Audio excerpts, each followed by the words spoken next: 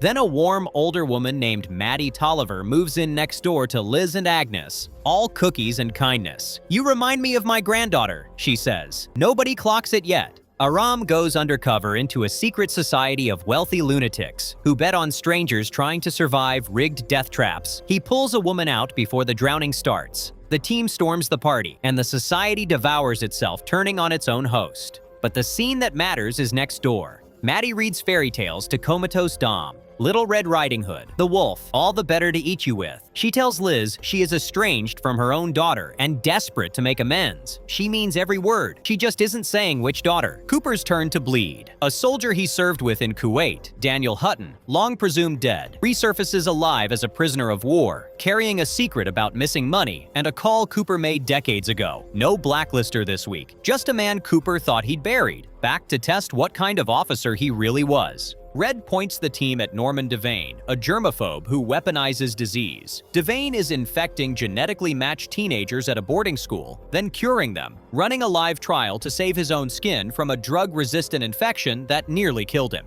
The team reaches a boy named Howie in time. Red reaches Devane first, tortures a name out of him, then puts a bullet in him once he has the cure, the name he wanted. A Russian, reaching out under the alias Constance Drucker, hunting a treatment for a man called Patrick Masuda, another thread running straight back to Paris. Dr. Lewis Powell, an artificial intelligence scientist killed by his own machine. A governor vanishes, then reappears and refuses to say a single word about it. The team pulls the thread and finds a shame operation.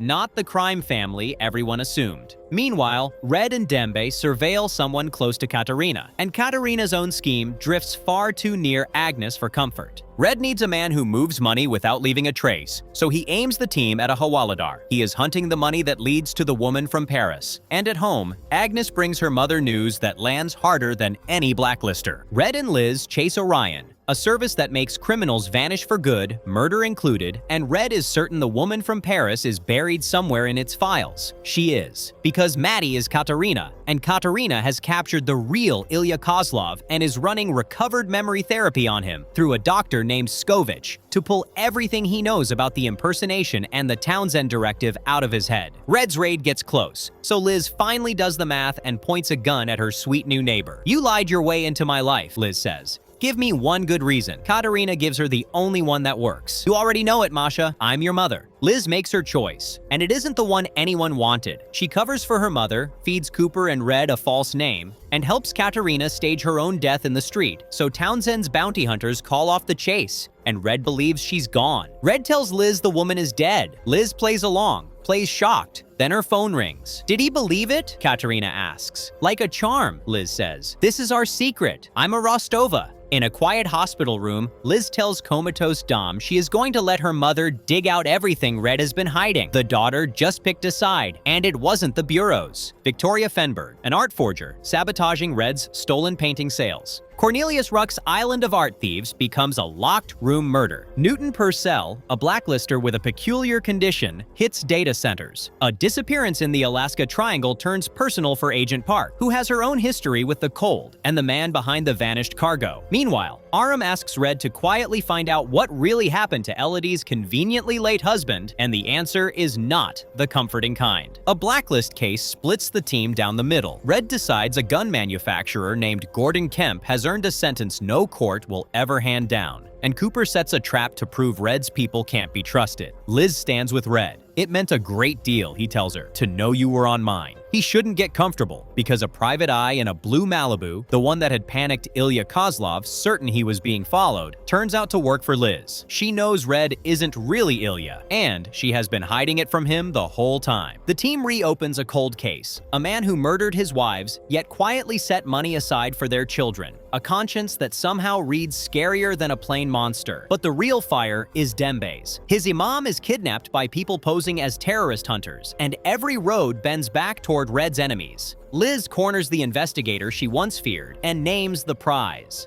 The Sikorsky Archive, an obsession of Ilya Kozlov's, something that could save her mother's life. And a fingerprint left at the scene belongs to a man who has been in prison for 15 years. Impossible. Ressler's brother drags him back to their hometown for a risky job and a stretch of ground called Ray Field that's about to be dug up, along with every secret buried under it. This one is Ressler's alone. No blacklister, just a family wound and the father who left it open. The team investigates kidnappings pulled off by abductors who cannot possibly exist, their fingerprints belonging to men already locked behind bars. Dembe lands in genuine danger chasing them down, and Red, rattled by a recent collapse, starts doing the one thing he never does, thinking about who comes after him.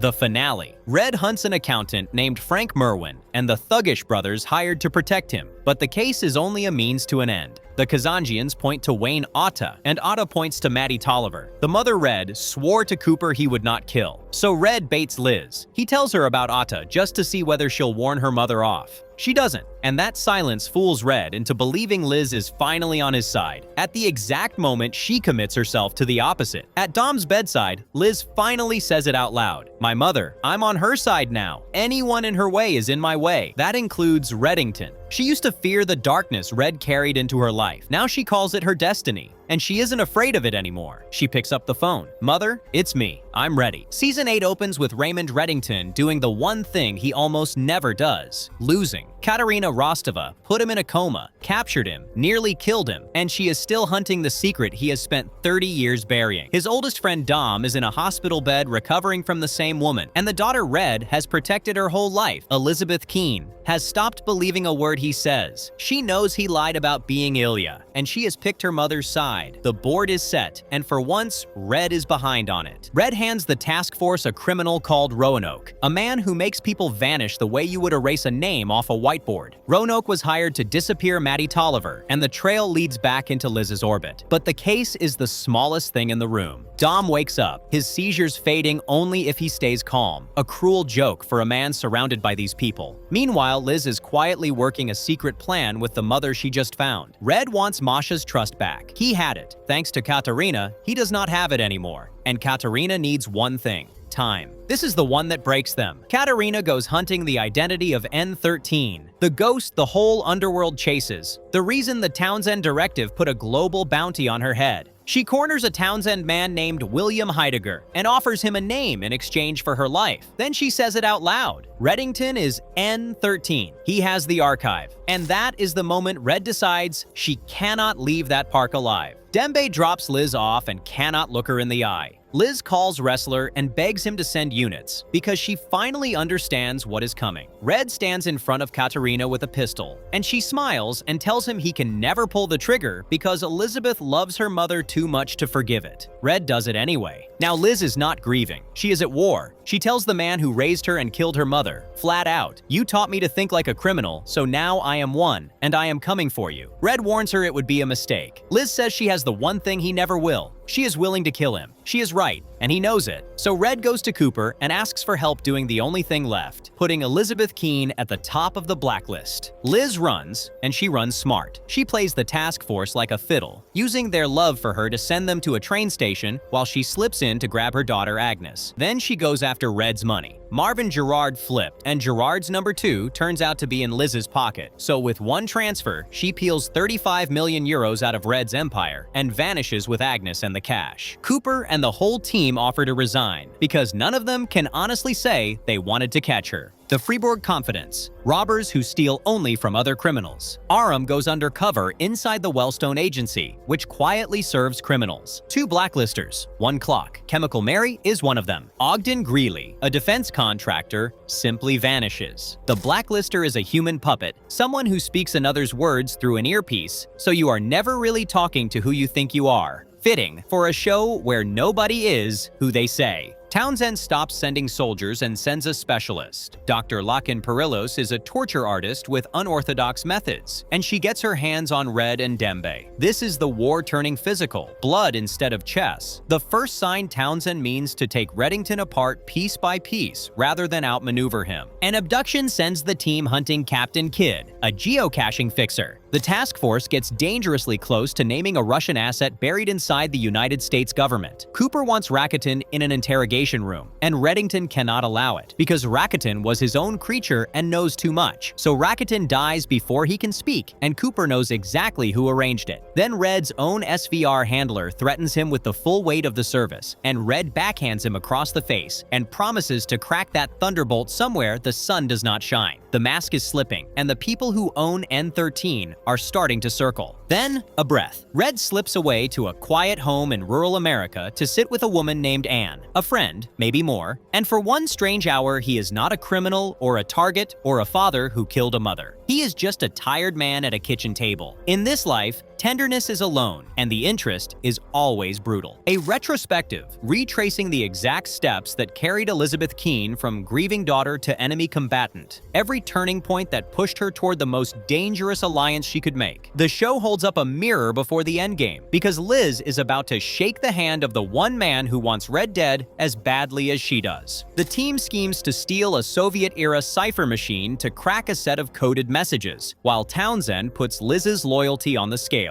He offers her a job as a service provider, a finder of people, and watches what she is really made of. Liz plays along on the surface. Underneath, she is still feeding the task force the missing piece of the code, proving to Wrestler she has not fully crossed over. Not yet. The hunt for N13 sharpens as Liz and the team chase fresh leads toward the truth Red has killed to protect, and Reddington makes his boldest move of the war. He carves a path straight into Townsend's organization, betting his life that the safest place to fight the man is from inside his own walls. Red burns a Townsend operative to open a slot, then maneuvers Liz into it to keep her close and covered. But his old friend Ivan Stepanov is the loose thread, because if Stepanov talks, Liz is exposed. So Red races to rescue him at any cost, while Liz and Townsend run an interrogation of their own. And Townsend, patient as a snake, orders the Russians silenced. Townsend unleashes an assassin who can be anyone, a shapeshifter stalking Liz through faces she thinks she trusts, and the task force scrambles to stop him before he closes the distance. The people around Liz are running out of ways to keep her breathing. Red needs to move precious cargo without a single eye on it, so he hires an enforcer who slips items through an invisible underground network. It is Reddington quietly repositioning his pieces for the final confrontation because he can feel it coming the way you feel a storm in your teeth. Townsend's men finally corner them,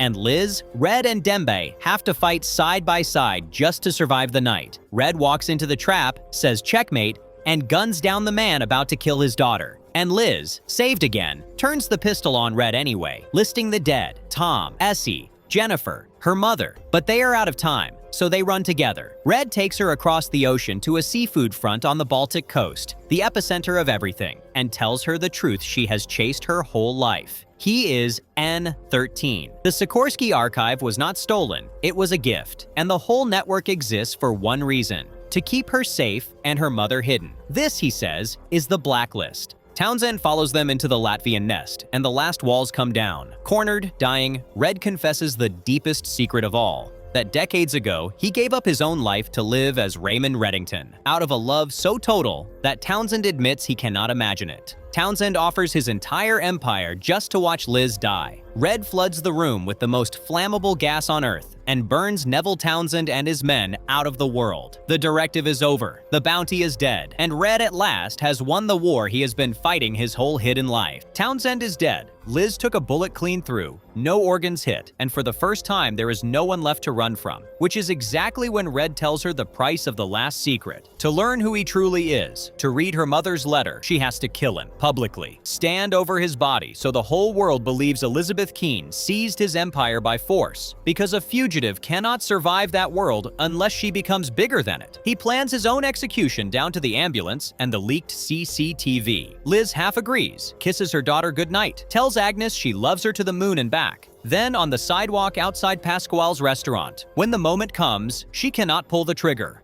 And she never gets to. One of Townsend's associates puts a bullet in her back. Red kills the shooter, then drops to the pavement and holds her while her whole life flashes behind her eyes. Wrestler and the task force arrive too late to a crime scene, and Dembe pulls a shattered Reddington away into the dark. The man who spent 30 years and a stolen name keeping Elizabeth Keene alive outlived her by less than a minute. Elizabeth Keene died on a rain-slicked street with her father's name still unfinished on her lips, and the world Raymond Reddington built died with her. 2 years pass. The task force is disbanded. Reddington is gone. No address, no phone, no proof he's still breathing. Cooper retired into a quiet house and a consulting gig. Wrestler moved to Detroit and made a very good friend out of prescription painkillers. Park got married and swore off the field for good. Aram carries a guilt he can't set down. And Dembe Zuma, the man who spent decades at Reddington's shoulder, went and pinned on an FBI badge instead. Everyone scattered. Then one of them was badly burned doing the job, nearly died in the fire, and the phones started ringing again. Dembe and his partner Laver stop a heist aimed at the world's most advanced microchips. Laver dies. Dembe lands in a hospital bed under third-degree burns with a single lead, a tattoo of the letter S wrapped in flame. He hands it to Cooper. Cooper carries it to Reddington, who has spent 2 years abroad being kept alive by 2 women: Weecha Shu, who guards his body, and her sister Mears, a shaman who guards his soul. Red doesn't want to look at the tattoo. He knows that if he comes back, even once, names get taken and things get very dark. He gives Cooper the answer anyway: the Skinners, a line of pirates 700 years deep. Then he says he isn't coming back, not even for Dembe. The current Skinner is Graham Anderson, the 22nd man to carry the title, and he's abducted microchip magnate Chen Yu Ian and his family to force the theft. So the team, rusty and grieving and pretending they aren't either, has to relearn how to move as one unit on the fly. They save the Chens. They take Anderson down, but the win comes with a catch nobody voted for. They're a team again. Stolen artifacts drag Red back toward an old blacklister and drag Aram toward a fork in the road. The SPK is a ring moving looted antiquities, and cracking it forces Aram to decide who he even is now that Liz is gone. He's not the guy who used to run comms with a grin. The choice he makes here is the first crack in a guilt that's going to swallow him whole. This week's Blacklister returns stolen property by whatever violent means the job requires. Wrestler asks Park for a quiet favor, and Cooper wakes up to a hole in his own memory, an event he was present for and cannot recall a single second of. Someone put that hole there on purpose. He just doesn't know it yet. A case built on stolen military tech, and Dembe's shiny new badge keeps landing in Red's way, because the man who used to open doors for Reddington now answers to the Bureau. Cooper's personal life snarls further. Park's does too. Okara gets caught. The rift between Red and his oldest friend does not. A therapist turns out to be the hinge a crime family is using to claw its way back to power. The team works her from the front. Reddington runs his own quiet investigation from the back, circling the one question that's been gnawing at him since the pilot: how did Elizabeth really die? No Blacklister this week, just Donald Wrestler in flashback, coming apart in the days after Liz bled out in his arms. The pills, the lies, the bargaining with a god he'd stopped believing in. It's It's the episode that explains how a good agent ended up in Detroit talking to a bottle, and it lands harder than any villain could. A tennis player drops dead, and the thread runs to a doctor rigging outcomes for a sports betting syndicate. Meanwhile, Red keeps picking at what he treats as Dembe's betrayal. The badge. The 2 silent years. Wrestler white-knuckles his way through early sobriety. Everybody's holding something they don't want the others to see. Someone is executing Reddington's lieutenants one by one, and Dembe's name is on the list. Cornered, he relives the 2 years that turned him from Red's right hand into a federal agent. Baptiste is the threat of the week. But the real story is the friendship that broke, told from the inside, and it's the fracture the whole season is built around. Arcane Wireless blows up, every wire leading back toward Liz's killer. A crew of retired government assassins gets ugly fast once the team realizes one of their own might be wired into it. Red pushes deeper into the machinery around Liz's death, and every answer he pries loose only points at someone closer to home. The chairman runs a dark web stock exchange trading shares of criminal organizations, which is exactly as deranged as it sounds. Red takes brutal measures to recover a tracking device, and watching him do it sends Wrestler into a full spiral. And Cooper finally makes contact with the blackmailer who's been dangling that stolen memory over his head all season. Clients of an escort service start turning up dead, and the suspect is nobody anyone had penciled in. Red reunites with a friend at a memorial and tries to quietly recover an item. Cooper flies to Atlanta chasing his blackmailer. The noose around him only pulls tighter. Senator Panabaker's daughter-in-law vanishes, and the search uncovers a wider pattern of abductions. Red keeps fitting the puzzle of Liz's death together, piece by patient piece. He's getting closer. He has no clue yet how badly he's going to wish he hadn't. Cooper's hunt for his blackmailer smashes head-on into the Blacklist case of the week, and the 2 threads start yanking in opposite directions. The pressure on him is no longer theoretical. It's about to cost the team one of their own. Red chases a lead that could crack open both Liz's death and Cooper's blackmail in a single stroke. Then the floor gives out. One of their own is taken into custody, the exact shakeup the blackmailer has been steering toward all season. The frame is closing, and the team still can't see the hand holding it. A black market avocado kingpin kidnaps Aram, blaming him for a vanished shipment, only for it to trace back to Aram's own Greylock code, distributed by his business partner. Aram deletes everything he built to shut it down. Meanwhile, Red travels to Montenegro for the DVDs meant to finally tell Liz the truth and finds the safe swapped for an identical twin. The switch was ordered by a woman calling herself Mr. Kaplan, who called the safe maker Deary, who is supposed to be dead. The team runs down a killer trafficking illegal psychedelics while Red chases the ghost of Kate Nemec. He tracks Kaplan's old protege, a crime scene cleaner named Clara Moore, who swears Kaplan is gone, then admits she found a note in Kaplan's own handwriting asking for a midnight meeting. Cooper, Weecha, and Red go to the site. They spot a woman who looks exactly like Mr. Kaplan, and the building explodes. Weecha is torn apart by the blast, so Mears comes back to heal her. Aram, drowning, tries experimental hallucinogenic therapy and conjures a masked monster butchering his team. A monster who turns out to be a darker version of himself until Samar Navabi walks into the vision and tells him to stop carrying every death that was never his to carry. Red confirms the corpse from the building was Kaplan's sister, not Kaplan. Then the gut punch. The assassin behind all of it was paid from Reddington's own account. It's someone close, very close. Red traces the payment to Calum Bank, a fortress that floats between airplanes with no flight plans and no transponders, and shoots his way to the name behind it, a woman named Hetty Hawkins, but it's a frame. Cooper uncovers a lawyer conspiracy run by a shadow called Claudius. Then Park watches Tyson LaCroix's wedding video and sees the best man, Marvin Gerard, Reddington's own attorney, who swore under oath he never knew these people. Red remembers Liz swallowed aspirin the day she died, aspirin handed to her by Marvin. That's how the tracker got inside her. Marvin is Claudius. Marvin built all of it, the blackmail, the Kaplan hoax, the frame, to bury the truth that he caused Liz's death because he never accepted her as Red's heir. And right now, he has a sniper's crosshairs resting on Mears. Marvin's exposed, and Red and Cooper want opposite endings. Cooper wants him arrested to clear his own name. Red wants him in the ground. Dembe returns to Reddington's side to guard him while Weecha lies in a hospital bed. Marvin hires a death squad under a killer named Henrik Fisker and ambushes Red's meeting, and only Wrestler and a SWAT team keep it from being a slaughter. Red corners Marvin at an airport, but Cooper's evacuation order hands him the gap to slip away, and a furious Reddington swears he has finished working with the task force for good. Marvin lands behind bars, then cuts a deal to take Reddington's place as the government's informant, which buys Cooper his life back and gets Red ordered arrested on sight. Cooper, cleared at last, chooses to let Reddington walk out the door. Red, in turn, tells Marvin their goodbye is happening on Red's terms, a dignified exit for a man who denied Liz the very same. But Marvin keeps one last move in his pocket. In a cell before his release, he sits down with the most prolific assassin the Chinese state ever produced. A man named Wu Jing helps him with a legal motion, then hands him the one secret worth more than any escape. Raymond Reddington is a confidential federal informant. Here is a list of everyone he sold. Season 9 ends with Liz's killer finally answering for her, and the deadliest man in that prison walking out with Reddington's name and a burning reason to use it. 6 months. That is how long Reddington has been a ghost. Wu Jing walked out of federal custody. The task force powered down, and everyone went home to twiddle their thumbs. Then Aram spots Raymond strolling past the Met in Manhattan.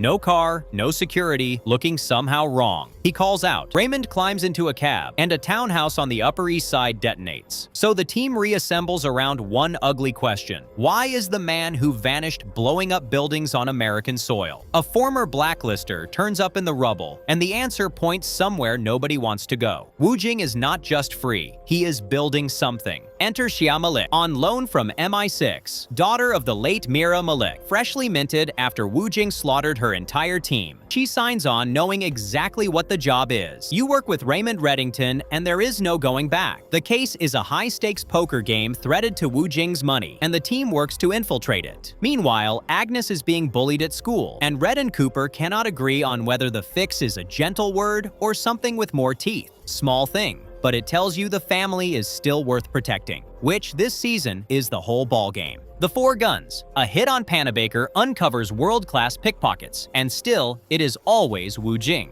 A dead financier locked his fortune behind a chain of riddles, and Red wants it. Trouble is, an assassin called the Hyena wants it too, so the task force ends up guarding the rightful heirs from a killer, while Raymond races the clock for the money. Because Wu Jing is amassing a war chest, and Reddington intends to have a bigger one. A murder judge cracks open a cold case, but the real damage lands closer to home. Word of Red's cooperation with the FBI leaks to a trusted colleague, and a bond Raymond spent years protecting suddenly stands on a knife's edge. Wu Jing's whisper campaign is working. The secret is out of the bottle, and you cannot put that kind of thing back. Perillos, the torturer, resurfaces and pledges herself to Wu Jing's crusade, and this time a member of the task force ends up strapped to her table. The interrogation is every bit as ugly as her reputation promised. But loyalty holds where Wu Jing bet it would snap. That word in the title, conclusion, belongs to her. Perillos does not get a third act. An old assassin returns, staging drownings as tidy little accidents, with a local photographer sitting dead center in the conspiracy. After Wu Jing sprung Vasily loose, the bodies keep arriving on schedule. One bright spot in the wreckage. Wrestler gets honored for a full year sober and gets asked to sponsor someone else climbing out of the same hole. Wu Jing goes public. The plan is to expose Reddington as the FBI's informant, and the Troll Farmers Network is the megaphone, simulating attacks across social media to smoke the truth into the open. In the chaos, a top-secret government program gets stolen, so Raymond walks into the lion's den himself, sits across from Sven Hollefsson, calm as a Sunday morning, and reminds the man exactly whose pyramid he is standing at the bottom of. Everything Wu Jing built points at one target, the post office. He raids the task force's own fortress with mercenaries and a stolen NSA masking program, coming down from the roof to seize the archives that prove Red is the informant. But Raymond saw it coming a mile off. The trap springs, the raid collapses, and Wu Jing dies in the war room he was so sure he would conquer. Then Red does the unforgivable. He uses the stolen Hexroot program to scrub the FBI's own archives of every reference to himself. Cooper is apoplectic. "You have torn it all down," he says, and he is not wrong. The fallout has teeth. You murdered Wu Jing. Someone spits, and nobody in the room bothers to argue. An inmate opens fire inside a high-security prison, and the trail leads to a contraband smuggler called the Postman, a man tangled up in Cooper's own past. Harold works the case, but he still cannot quite look Raymond in the eye. A Philadelphia deli robbery, and one hostage might be Reddington. A call from an old connection drags Dembe back into a life he thought he had buried, and the reflection is not kind. Meanwhile, an ambitious congressman named Arthur Hudson starts asking the wrong questions about the task force. No one on the team takes him seriously yet. That is the mistake. Shah rides shotgun on a string of Raymond's odd little errands and learns more about who Mira really was. Hudson, meanwhile, goes recruiting, leaning on a well-placed friend to enlist in his crusade against the task force. The noose is being braided, one strand at a time. The nowhere bride, a newlywed, vanishes into a false marriage. To prove the task force earns its keep, Red hands them 3 criminal cases that look simple and are anything but, each one deeper than the last. Wrestler helps a friend make amends. It is a showcase, really. Raymond performing his own usefulness for an audience of one, hoping Hudson blinks first. A corrupt lawyer sits at the heart of a web of corporate cover-ups, and Red helps the team pull her apart. But the real suspense is happening in a courtroom. Panabaker and Cooper wait on a judge's ruling that will decide whether the task force lives or dies. It survives, barely. The gray area they operate in keeps getting narrower. A ring of shell companies smuggles contraband across the globe, and the team dismantles the whole rotten structure. But Hudson's investigation just leveled up. He has found himself an ally inside the FBI itself. The threat is not outside the walls anymore. It is sitting at the table. Red plays peacemaker between 2 rival families, and the meeting curdles into a bloodbath. When an elusive criminal is tied to the ambush, the task force sprints to save Raymond and his associates before the wrong body count climbs. He is running short on allies, and he is starting to move like a man who already knows it. A cryptic tip from Red exposes a security breach buried deep inside the US government. But the hour belongs to Hudson,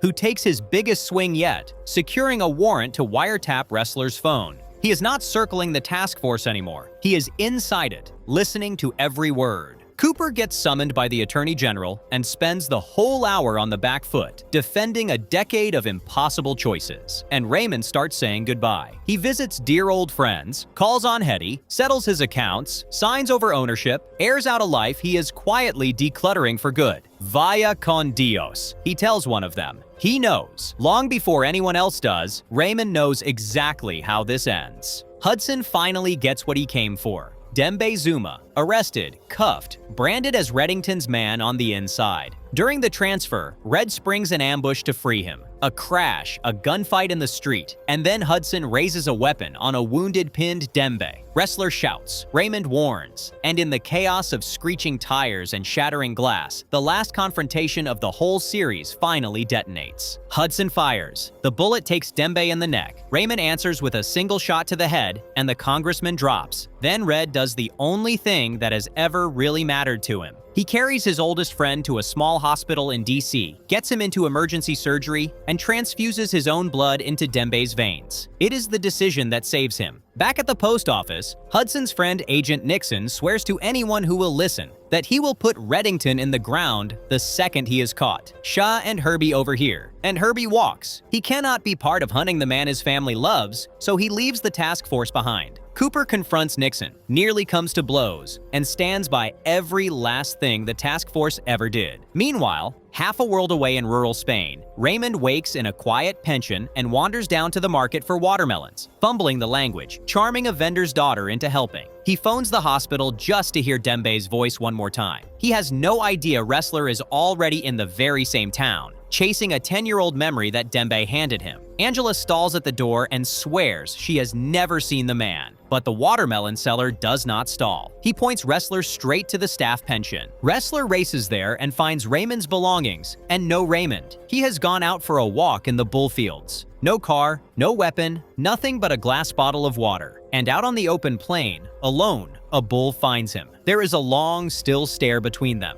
Raymond does not run. Raymond does not move at all. He simply accepts it. The bull charges, and the most dangerous man in the world lets the end take him down into the dirt. Cooper visits Dembe again after a classified meeting, telling him there are no charges, but he is relieved of active duty. And a minute too late, Wrestler's helicopter drops onto the plane. He walks to the broken body, looks at it a long moment, and calls Harold to say he found Reddington. Then he sees the brown fedora lying in the dust nearby. He picks it up, dusts it off, and sets it back on Raymond's head. And that is the end of it. 10 years, 218 episodes, one question, why her, chased across 2 continents, and 3 fake deaths, answered so many times it stopped mattering. Because the answer was never the point. The point was the hat. The point was Dembe, saved at the end by a transfusion of Raymond's own blood. The father and son bond sealed one last time. The point was a man who spent decades as the most dangerous criminal alive, and when the end came, walked into an open field with no weapon and let it take him. He chose it. He was the only one who ever got to. If a show that actually got to finish its story sounds good right now, there are more sci-fi recaps waiting whenever you want them. And if canceled and completed shows getting the send-off they deserve is your kind of thing, hit subscribe. That is how the next one gets made.